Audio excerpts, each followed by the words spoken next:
देखो हमने कहा हम लोग कार्बन की काउंटिंग से सब कुछ लेना देना था हमारा। अब हम लोग एक नई चीज सीखेंगे, उसी में नया वर्ड मिलेगा हम लोगों को, साइड चेन। ठीक है, नया वर्ड एक हम लोगों को मिला, साइड चेन। साइड चेन कौन सा ग्रुप होता है अगर कोई तुमसे पूछे तो ये एल्किल ग्रुप होता है। ठीक है, कौन सा ग्रुप होता है? एल्किल। एल्किल क्या है? ये नई चीज हमें मिल गई कि एल्किल क्या है। इसको हम लोग साइड चेन के नाम से भी जानते हैं और ये एल्किल ग्रुप होता है। जनरली किस तरह से नाम होगा, किस तरह से क्या चीजें होंगी वो भी समझते। जैसे हमसे कहा किसी ने CH3, CH2, CH3 और यहाँ एक कोई ऊपर चेन लगी हुई है CH। हम लोग जब कार्बन की काउंटिंग करते हैं वो कार्बन के एक एंड से लेकर दूसरे एंड तक जाते हैं। कार्बन के किसी भी एक एंड से स्टार्टिंग करेंगे और दूसरे एंड तक जाएंगे। तो हमने देखा 1 2 3 इधर जा सकते हैं। अगर इधर से काउंट करते हैं तो 1 2, तो एक कार्बन बीच में छूट रहा है। तुम्हारा मन है ये भी एंड है, अगर इस तरफ जाना चाहें तो तुम्हारा मन ये भी कर रहा होगा 1 2 3, तो एक ये वाला बच गया। ठीक है, अगर इधर से भी काउंटिंग करते हैं तो 1 2, या तो इधर जाओगे या इधर जाओगे, एक कार्बन हमारा बचना ही बचना है। ठीक, ठीक है, आराम एक गायब है, एक लोग इधर आगे ही आ जाओ, सीट खाली है वाली, बैठ जाओ, बन जाओगे, कोई दिक्कत नहीं, बैठो।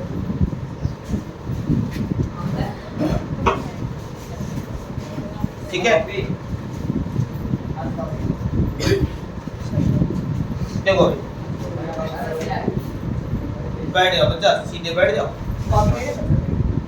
अब देखो हमने कहा कि नॉर्मली अगर हमें क्या करना है, इसका नाम लिखना है, तो इसका नाम लिखेंगे तो कार्बन के एक एंड से दूसरे एंड की तरफ जाएंगे और ये याद रखेंगे जो बीच में एक व्यक्ति कोई छूट रहा है, एक कार्बन जो छूट रहा है वो किधर से पास पड़ेगा। तो अगर हम इधर से काउंट करते हैं 1 2 3, तो हमने देखा ये एक कार्बन हमारा छूट गया। ये किसी तरह शामिल नहीं हो सकता, कैसे भी काउंट करो, तुम्हारा मन हो रहा है इधर काउंट करें 1 2 3, तब भी ये वाला छूटेगा।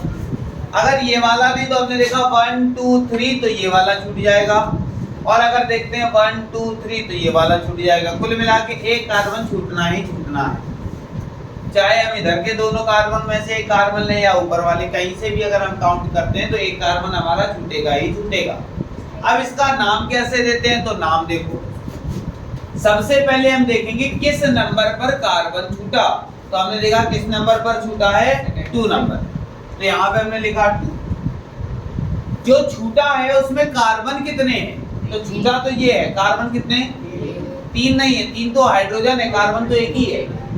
कार्बन कितने, 1, और एक कार्बन के लिए हम लोग लगाते क्या है, तो हमने यहाँ पे लिखा 2 मेन। क्लियर। उसके बाद हमने कहा जो छूटता है वो साइड चेन कहलाती है, यानी कि एल्किल ग्रुप होता है। अब पता कैसे चलेगा ये एल्किल है, तो इसलिए मेथ लिखने के बाद क्या लगा देंगे, YL, यानी कि ये मेथिल हो। क्लियर।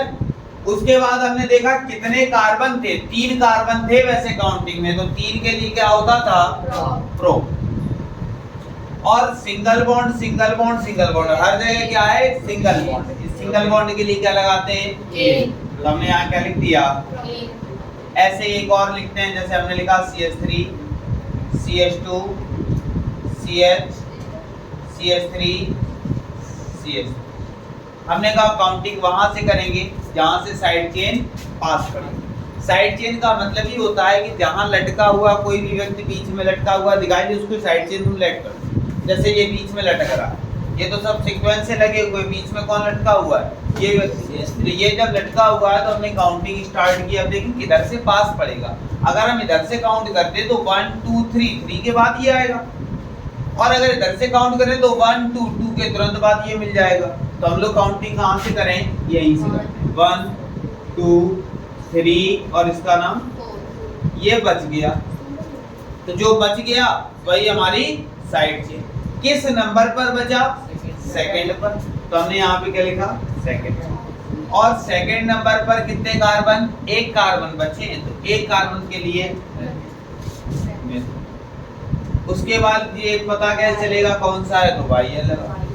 YL लगाने के बाद हमने देखा टोटल कितने कार्बन, 4 के लिए क्या होता है ब्यूट, सब में सिंगल बॉन्ड है इसलिए इसका नाम क्लियर हो।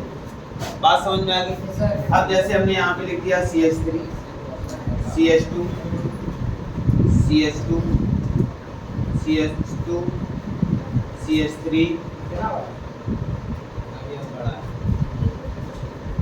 अब हमें समझ में नहीं आ रहा है कहाँ से कहाँ तक क्या साइड चेन है, कोई चीज समझ में आ रही है। हमने कहा काउंटिंग एक एंड से जाएंगे और दूसरे, तो अगर हम यहाँ से काउंटिंग स्टार्ट करें, या तो ये एंड दिख रहा है, ये एंड है, या फिर तो हमने देखा 1 2 3 4 5 बच ये दोनों बच रहे हैं ना, इधर से काउंट करते हैं तो 1 2 3 4 5 बच तब भी यही दोनों रहे। तो एक काम करते हैं, ये CH3 ऊपर लिखा हुआ है, इसको यहाँ से हटाओ और इस तरफ लिख दो, लिख दिया ऐसे, ये CH3 को यहाँ से हटाओ इस तरफ लिख दो। अब अच्छा लगने लगा। अब हमने क्या किया, काउंट करते हैं 1 2 3 4 5। तुम्हारा मन नहीं इधर से काउंट करने का, तुम इधर से करो 1 2 3 4 5। कार्बन कितने बच गए, 2। किस नंबर पर बचे, 3। तो 3 2 कार्बन के लिए क्या होता है, YL लगा दिया, ठीक, क्योंकि ये एल्केल ग्रुप है। टोटल कितने कार्बन है, 5 के लिए होता है पेन, सिंगल बॉन्ड है इसलिए। बात समझ में आ गई। अब आगे एक नाम तुम लोगों को लिखना है, लिखो जरा।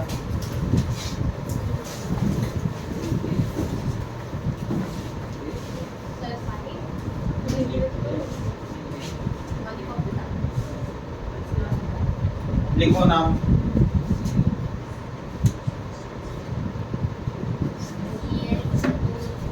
सर ये 3 कैसे लिखा है, क्या छूटने वाले कार्बन कितने, एक कार्बन ये था, एक कार्बन ये था, छूटने वाले कार्बन 2 हैं, तो 2 कार्बन के लिए एक होता है एल्किल ग्रुप है, इसलिए YL लगा दो। एथिल ब्यूटेन क्या है, इसका हाँ गलत,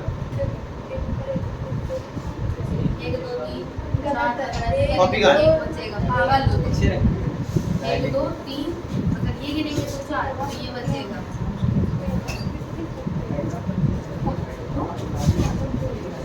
ऐसे कौन गिनता है, हम जैसे कर रहे हैं मतलब ये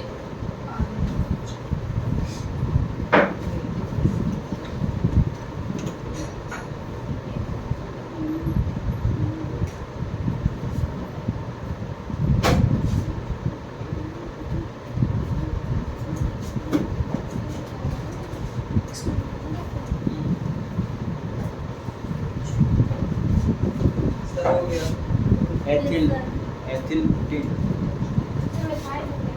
मेथाइल ब्यूटेन। सर हमने बोला था स्टार्ट। देखो ये CH3 ऊपर है, इसको ऐसे लिख दो। हम लोग काउंटिंग वहां से करेंगे जहां से चेन पास पड़े। तो हमने देखा 1 2 3 के बाद तुमने देखा यही लटक रहा है व्यक्ति बीच में, तो इसी को तुमने साइड चेन माना। Yes sir. अब हम लोग काउंटिंग जब करेंगे तो 1 2 3 के बाद ये आ रहा है, तो हम लोग काउंटिंग कहाँ से करेंगे, यहाँ से 1 2 के बाद ही आ रहा है, तो वहां से काउंटिंग करेंगे जहाँ से क्या पड़े पास। तो हमने कहा काउंटिंग की, ये लिख दिया 1 2 3, ये हो गया कितना, तो देखा 2 नंबर पे है, तो भैया नंबर लिखना इंपॉर्टेंट है। 2 पे कितने कार्बन है, एक कार्बन के लिए और YL लगा देंगे। टोटल कितने कार्बन है, 4 के लिए ब्यूट, सब में सिंगल बॉन्ड है, एन लगा दिया, काम खत्म। ठीक, आगे बढ़ते हैं।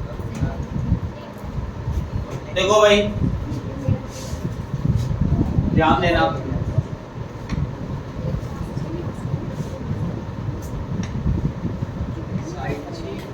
जैसे हमें दे दिया गया सर, हाँ बताओ सर साइड चेन लिखा है, ये साइड चेन ये भी लिख दिया। जो लिखा है सही लिखा।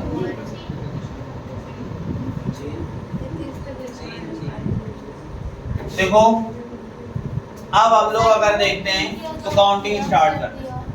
ठीक, काउंटिंग स्टार्ट की भाई, थोड़ा सा ध्यान देंगे। क्या ध्यान देना है? हमने देखा काउंटिंग करते हैं 1 2 3, बचने वाले दो जगह अलग अलग कार्बन है। ठीक है, हमने कहा अगर हम काउंटिंग करते हैं कहीं से भी काउंट करें तो देखा 1 2 2 के बाद ये मिला, 1 2 2 के बाद साइड से दो जगह मिल रही है।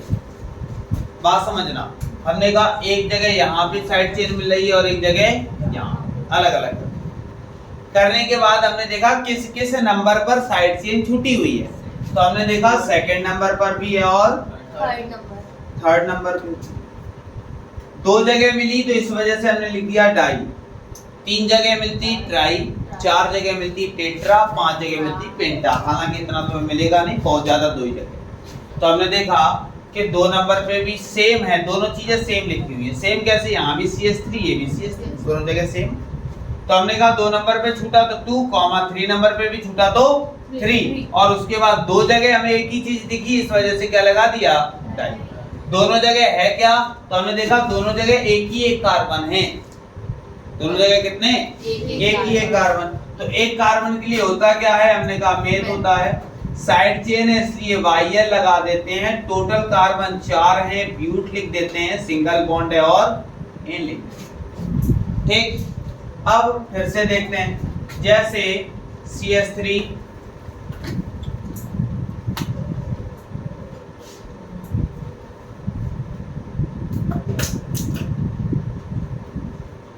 जैसे ये दे दिया गया, हमें क्या करना है? इसका नाम लिखना।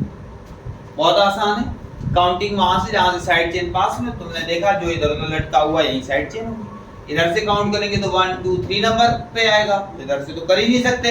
हम लोग काउंटिंग वहां से करते हैं जहां से साइड चेन क्या होती है? पास पड़ती है। तो हमने कहा 1 2 3 4, साइड चेन ये भी दिख रही है और ये भी दिखी कि नहीं दिखी? ये तो हमने देखा 2 नंबर पे ही 2 तरह की साइड चेन दिख रही है, दिखी कि नहीं दिखी? तो जब 2 नंबर पे हमें दिख रही है तो हम एक काम करेंगे, जब इसका नाम लिखेंगे तो 2, 2 2 बार 2 लिखेंगे। क्यों लिखेंगे? क्योंकि हमें 2 नंबर पे 2 बार दिख रहा है। तो 2 पे एक ये इसके लिए, एक 2 पे इसके लिए, 2 बार आ रही है इसलिए क्या लिख दिया? डाई। ठीक है, और कितने कार्बन आ रहे हैं? एक यहाँ भी था और एक कार्बन के लिए और वाई। हमने देखा 4 कार्बन है फिर तो ब्यूट, सिंगल बॉन्ड है तो काम। बात समझ में आई कि नहीं? इसके बाद आगे बढ़ते हैं। तो हमने कहा भाई CH3 CH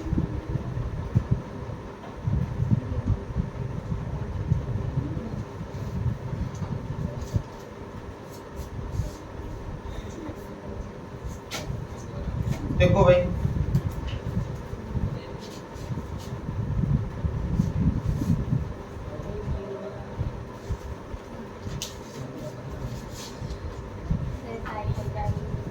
ध्यान देना, इसका नाम बहुत ध्यान से देखना। काउंटिंग वहां से जहां से साइड चेन, यहाँ CH2 CH3। ठीक, तो हमने देखा यहीं से काउंट करते हैं 1 2 3 4 5, जो बचा ये बच गया और नाम लिखते हैं। तो हमने देखा यहाँ एक ही कार्बन है, यहाँ एक ही कार्बन, लेकिन ये एक ऐसी साइड चेन है यहाँ कितने कार्बन है? तो ये दूसरी साइड चेन है, ये दूसरे प्रकार की साइड चेन। तो हमने इसका नाम लिखना चाहा, नाम कैसे लिखेंगे? 2 नंबर पे, 2 नंबर पे कितने कार्बन छूटे भाई? तो 2 के लिए और क्या लगा देते हैं? लेकिन 3 नंबर पे यहाँ भी CH3 लिखा है, 5 नंबर पे यहाँ भी CH3 लिखा है, दोनों जगह सेम है।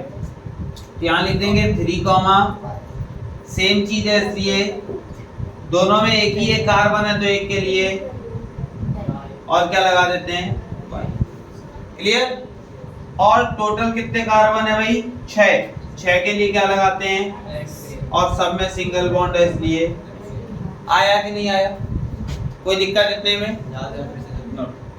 देखो हमने किया क्या है हमने सबसे पहले तो यहाँ पे क्या किया नंबरिंग कर दी चाहे इधर से नंबरिंग करो चाहे इधर से क्योंकि 2 नंबर पे ये भी साइड चेन है 2 नंबर पे ये भी साइड चेन थी तो हमने नंबरिंग तो नंबरिंग करने के बाद देखा 2 नंबर पे ये एक साइड चेन दिखी 3 नंबर पे ये 4 और 5 नंबर पे तो हमने देखा जो 3 नंबर पे साइड चेन छूटी वहां भी CH3 है और जो हमारे पास 5 नंबर पे छूटी वहां भी क्या है CH3 दोनों जगह सेम है तो हमने देखा इन ये दोनों तो सेम है लेकिन ये वाली साइड चेन क्या है डिफरेंट है क्योंकि इसमें इकट्ठे ही 2 कार्बन है तो हमने पहले इसका नाम लिखा 2 नंबर पे थी तो 2 कार्बन थे 2 के लिए क्या किया 8 और क्या लगा दिया y फिर हमने देखा 3 नंबर पे 5 नंबर पे सेम था तो 3,5 2 बार आया इसलिए डाई क्या आया एक कार्बन तो मेथ और बाइयर और टोटल कार्बन हमारे पास 6 थे सिंगल बॉन्ड था इसलिए 8 कोई डाउट नोट कर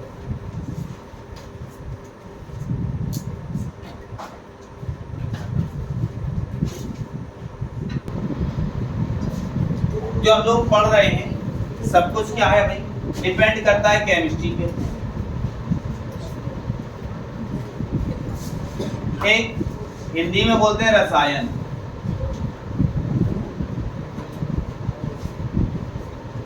एक केमिस्ट्री है क्या जीवन में सब कुछ भी केमिस्ट्री है जो कुछ भी करते हैं वो फिजिक्स है ठीक और जो कुछ भी हम खाते पीते कुछ भी करते हैं वो सारी केमिस्ट्री बायो के तुम पीते जागते खुद उदाहरण ठीक है अब बायो अब हमें आती नहीं दिक्कत तो इसकी है ठीक फिलहाल हम लोग केमिस्ट्री की बात करें तो अगर हम लोग बात करते हैं रसायन की तो ये है क्या तो हमने कहा जो कुछ भी तुम खाते पीते कुछ भी करते हो वो सब क्या है रसायन है केमिस्ट्री ठीक है तुमने जनरली हमने कहा चाय भी पी तो वो क्या है केमिस्ट्री तो कहने का मतलब हमने तुम्हें बताया भी होगा केमिकल चेंज और एक बताया होगा फिजिकल चेंज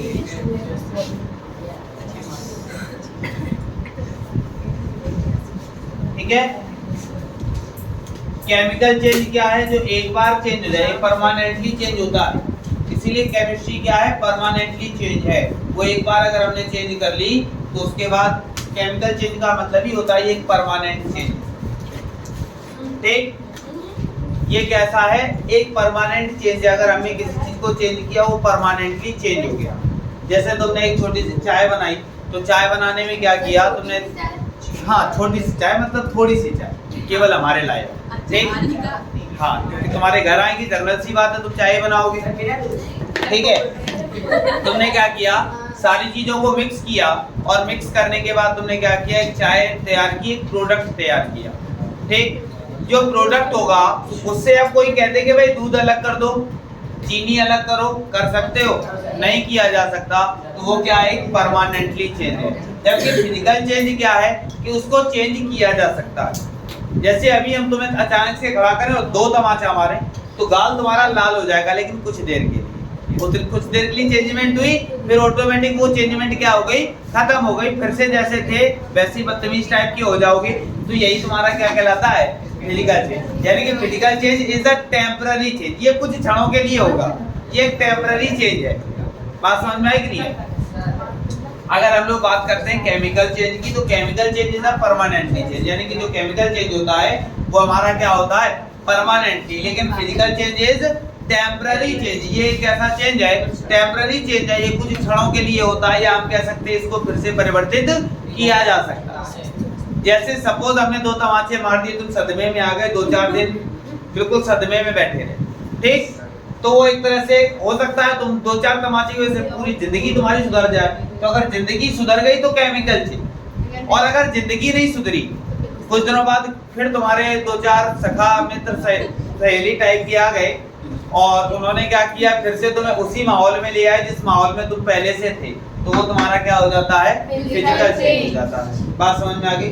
यानी कि इसको हम लोग क्या कहते हैं, रसायन परिवर्तन हो जाएगा, ये हमारा भौतिक परिवर्तन हो जाएगा। यानी कि जो हमारे दैनिक जीवन में जितने भी चेंजमेंट होते हैं वो सारी क्या कहलाती हैं, फिजिकल चेंज, और ये क्या हो जाएगा, केमिकल। बात समझ में आ गई?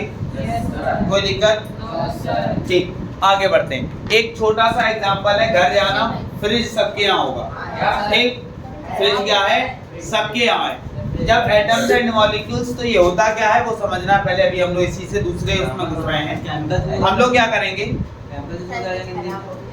केमिकल चेंज, ये क्या है, रासायनिक परिवर्तन। अब देखो, हमने कहा कि भाई एक काम करते हैं, घर पे जाना, एक गिलास लेना और उसको कोल्ड वाटर लेना, ठीक? कोल्ड वाटर से इस गिलास को भर देना और तुम केवल 1 चम्मच चीनी लेना, ज्यादा मत लेना, और घोलना स्टार्ट करना। घुलेगी नहीं, वही तो हम पूछना चाह रहे हैं क्यों। और यही एक काम करना, गर्म पानी लेना, बहुत जल्दी घुल जाएगी। रीजन बताओ ऐसा क्यों? पता था पर याद नहीं है सर, वो उसकी तासीर होती है। क्या होती है? तासीर होती है, लगी इसकी गर्माहट होती है, तो ठंडी होती है। ऐसा नहीं, बहुत सारा रीजन है, वो रीजन तुम्हें पता करना है कि हमारे पास क्या है। जैसे पानी ठंडा है, ठंडे पानी में हम क्या करते हैं, जब चीनी डालते हैं तो चीनी के पार्टिकल क्या होते हैं, डिस्ट्रॉयड नहीं होते हैं। रीजन बताना है। जैसे कुछ चीजें होती हैं जो पानी में नहीं घुलती, जैसे एग्जांपल के तौर पर ले सकते हो रेत। रेत देखा होगा, मोरंग हो गई, तुम्हारी बालू हो गई, ये पानी में घुलना नहीं घुलेगा। होता क्या है, अगर हम थोड़ी देर भी घुलने बैठते हैं, फिर रख देते हैं उसको, 10 सेकंड कम होगी, ये फिर से क्या होगा, तली के नीचे बैठ जाएगा, ये पूरी तरह डिसॉल्व नहीं होता। जबकि कहा जाता है पानी के अंदर बहुत सारी चीजें डिसॉल्व हो जाती हैं, लेकिन कुछ ऐसे कण हैं जैसे रेत हो गया, बालू हो गई, मोरंग हो गई, ठीक, ये डिसॉल्व नहीं होते। तो रीजन हम तुमसे पूछ रहे हैं ऐसा क्यों होता है। जो रिएक्शन होती हैं वो 3 टाइप की होती है। कल तुम्हें हम एक क्या एग्जांपल देंगे, करके दिखाएंगे, बल्कि देखो भाई, नहीं देखो भाई, जैसे हमने नॉर्मली एक जनरल सी बात की, ये हम तुम्हें कुछ करके दिखाएंगे कि H2SO4 लेंगे, ये हम लेकर आएंगे, ठीक, सल्फ्यूरिक एसिड, इसमें क्या करेंगे कि जिंक का टुकड़ा डालेंगे तुम्हारे सामने,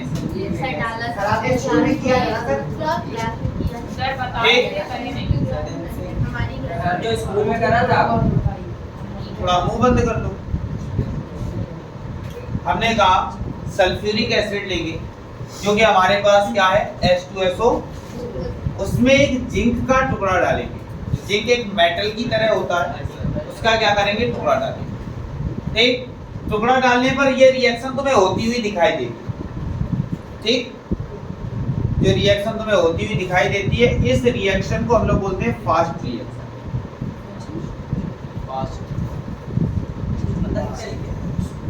ठीक, और होगा क्या, जिंक H2SO4 के साथ रिएक्ट कर जाएगा, ये ZnSO4 बना देगा और हाइड्रोजन गैस हमें निकलती हुई इसमें से दिखाई देगी, जो कि तुम्हारे बीकर के चारों तरफ छोटे छोटे कह सकते हैं वाटर ड्रॉप्स के रूप में हमें दिखाई देगी।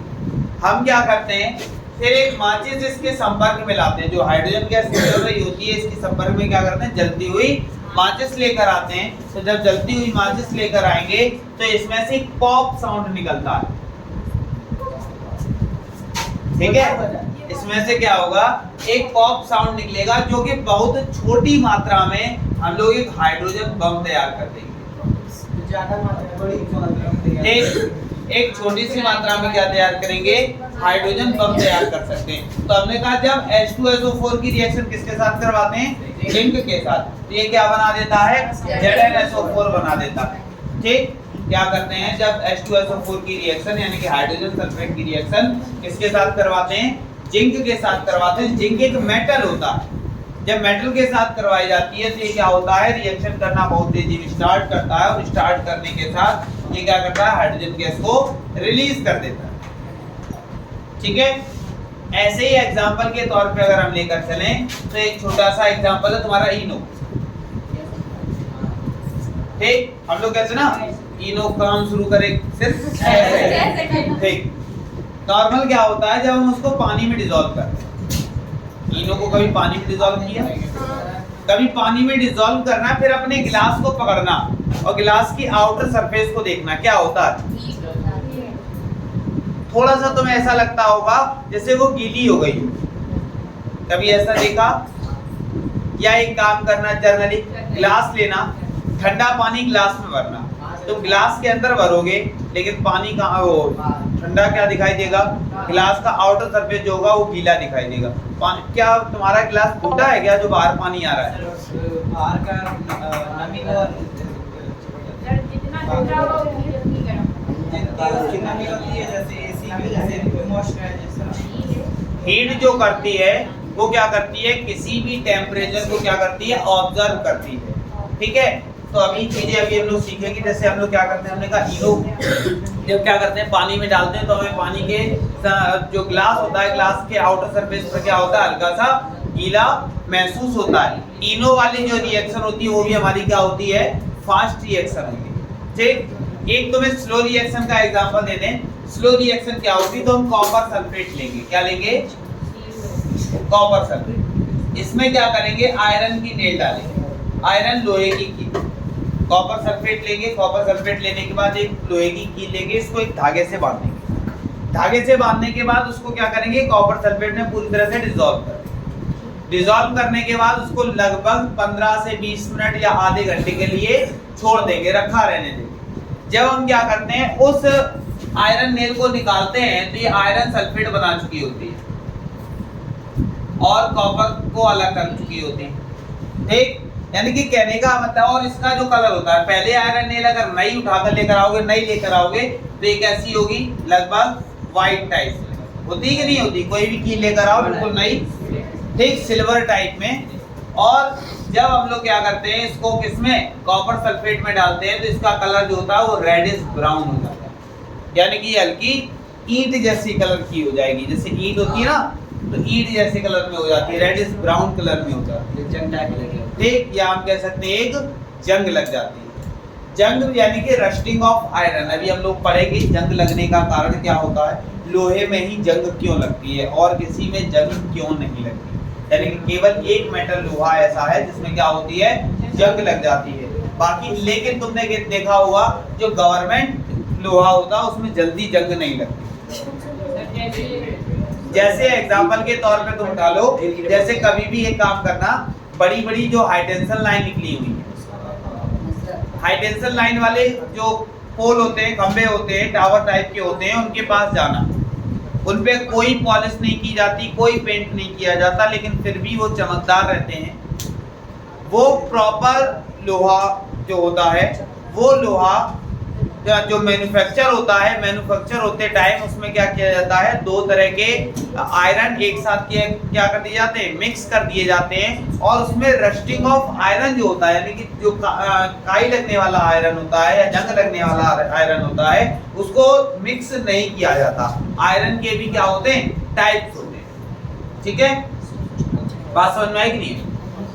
ये नहीं है कि वो लोहा नहीं होता, वो भी लोहा होता है, लेकिन उसमें क्या होता है कि जंग नहीं लगती। जैसे रेल की पटरियां, क्या उनमें जंग नहीं लगती? लगती, लेकिन उसको आप जितनी ज्यादा सेपरेट करते जा रहे हैं उतनी ज्यादा क्या है, जंग लगने से बचाते जा रहे हैं। ठीक है, गवर्नमेंट लोहा इसी वजह से अलग से पहचान में आ जाता है कि ये गवर्नमेंट लोहा है। तुम एक काम करना, कभी खंबे के पास जो हमने बताया पोल के पास जाना, उसमें से कुछ लोहे का टुकड़ा खोल लाना और बेचना, कोई तुमसे खरीद नहीं सकता। क्यों? क्योंकि वो गवर्नमेंटेड लोहा है। ठीक है, गवर्नमेंट का जो लोहा होगा, हाँ, उसका अगर कोई सेफ बना दिया जाए तो बिक सकता है। अब देखो उसके बाद एक और स्लो रिएक्शन, ये तो स्लो रिएक्शन एक ये हो गई, ये हमारी क्या हो गई, फास्ट रिएक्शन। अब आगे देखते हैं, ध्यान देना।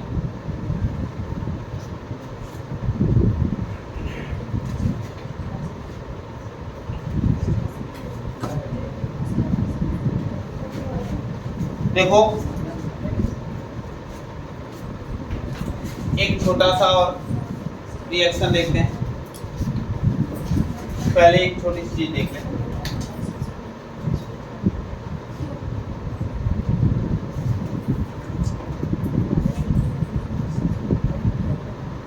एक हो गया एटम और एक क्या हो गया? एक एटम्स क्या होते हैं, कोई बता सकता है?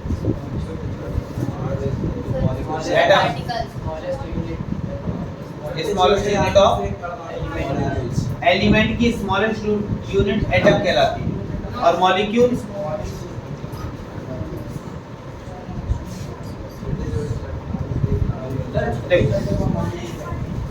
सबसे पहले अगर कोई भी चीज सिंगल लिखी हुई है तो वो एलिमेंट, वो क्या है? जैसे हमने कुछ भी लिख दिया, H लिख दिया, ये एक एलिमेंट है। ठीक, अगर इसको H2SO4 अगर H2 भी लिखा हुआ है तो ये हाइड्रोजन एटम। ठीक है, ये क्या है? हाइड्रोजन, ये मॉलिक्यूल। बात समझ में आई? या हम कह सकते हैं इस पूरे को हम लोग एक क्या बोल देंगे? कंपाउंड बोल देंगे। कंपाउंड का मतलब होता है जब दो या दो से ज्यादा एलिमेंट एक साथ रिएक्ट करते हैं और एक क्या बना देते हैं? सिंपल कंपाउंड बना देते हैं। ये कंपाउंड है। इसमें देखो कितने एलिमेंट मिले हुए, हाइड्रोजन भी है, सल्फर भी है और ऑक्सीजन भी है। तो ये क्या बनाए हुए? कंपाउंड बनाए। बात समझ में आ गई? सबसे पहले एलिमेंट, तो कल हमने तुम्हें एलिमेंट भी लिखवाए थे, 30 एलिमेंट्स बताए थे। हमने कहा था 30 तुम्हें याद रखने हैं। वैसे तो तुम्हारे 118 है टोटल जो एलिमेंट है, वो कितने हैं? इसमें अभी कुछ ऐसे भी हैं जिनकी खोज नहीं हो पाई है, लेकिन उस जगह पर कुछ ब्लॉक छोड़ दिए गए कि आने वाले समय में खोज होगी तो उस जगह पर क्या होगा? प्रॉपर एलिमेंट को रखा जाए। ठीक है, लेकिन जैसे हमने तुम्हें बताया भी है, कई जगह पे तुमने देखा होगा UUN, UUO या केवल UU लिखा, यानी कि इस जगह पे अभी भी ये क्या है? अननोन है। अभी इनकी खोज अभी तक नहीं हो पाई है, लेकिन हमारे एटमॉस्फेयर में अभी ये क्या है? पाए जाते हैं। तुम्हारी पीरियोडिक टेबल दी किसने थी? तो दी तो बहुत सारे लोगों ने थी, लेकिन जो तुम लोग पढ़ते हो वो मेंडलीव की है। किसकी है? मेंडलीव।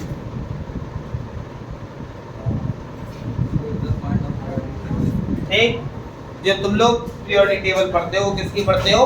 मेंडलीव की। यानी कि और भी लोग आए, उन्होंने भी अपनी अपनी पीरियोडिक टेबल दी। नॉर्मल सी बात है, कुछ भी तुम बहुत अच्छा काम कर लेना, लेकिन उपदेश देने वाले लोग दो चार बीच में मिल ही जाते हैं।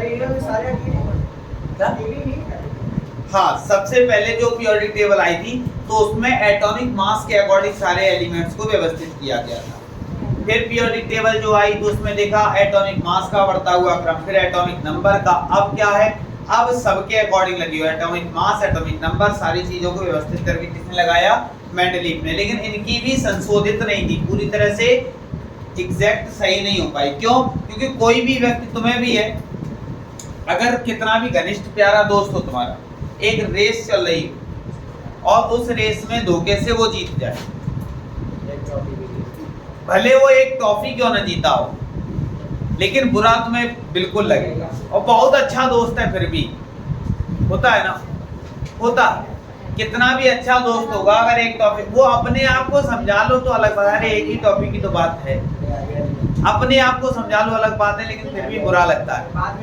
ऐसे ही क्या होता है, साइंटिस्टों को यही बुरा लगता है तो वो क्या करते हैं? वो बीच में अपनी एक उंगली जरूर फंसा देते हैं। नहीं, ऐसा नहीं, ऐसा जैसे जब इन्होंने क्या किया, सबसे पहले जो पीरियोडिक टेबल आई थी, जैसे हाइड्रोजन है, एटॉमिक नंबर 1 होता है, लेकिन अगर इसका एटॉमिक मास देखो तो लिथियम है, एटॉमिक मास लिथियम है, एटॉमिक मास, तो देखा जा रहा था सब एक दूसरे के लगभग क्या है? डबल। तो उसी के अकॉर्डिंग क्या किया गया था? रखा गया। लेकिन कई एक एलिमेंट ऐसे थे, जैसे क्लोरीन 70, एटॉमिक नंबर 35.5। अब ये तो डबल था ही नहीं, ये तो डबल से भी ज्यादा निकल गया। तो इस वजह से वहां पर क्या हो गया? साइंटिस्ट क्या हो गए? फेल हो गए। कमियां निकालना सबको आता है, उन्होंने भी क्या किया, एटॉमिक नंबर या एटॉमिक मास में क्या किया, बहुत सारी कमियां निकाल दी, जिसकी वजह से क्या हो गए, फेल हो गए। तो जो एटॉमिक क्या अंक है, जो हमारी प्योरिटी टेबल दी गई, वो किसके अकॉर्डिंग हम लोग पढ़ते हैं, मेंडलीव के अकॉर्डिंग। इनको पता था कि आने वाले समय में कुछ ऐसे एलिमेंट होंगे जो हमारे एटमॉस्फेयर में पाए जाएंगे और उनकी खोज होगी, इस वजह से उन्होंने पहले से ही ब्लॉक छोड़ रखे हैं अभी तक, कि अभी भी उन चीजों की खोज हो रही है कि इस टाइप का कोई भी एलिमेंट हमारे एटमॉस्फेयर में होगा। बात समझ में आ रही कि नहीं आ रही? ठीक, अब देखो एक चीज और देखते हैं।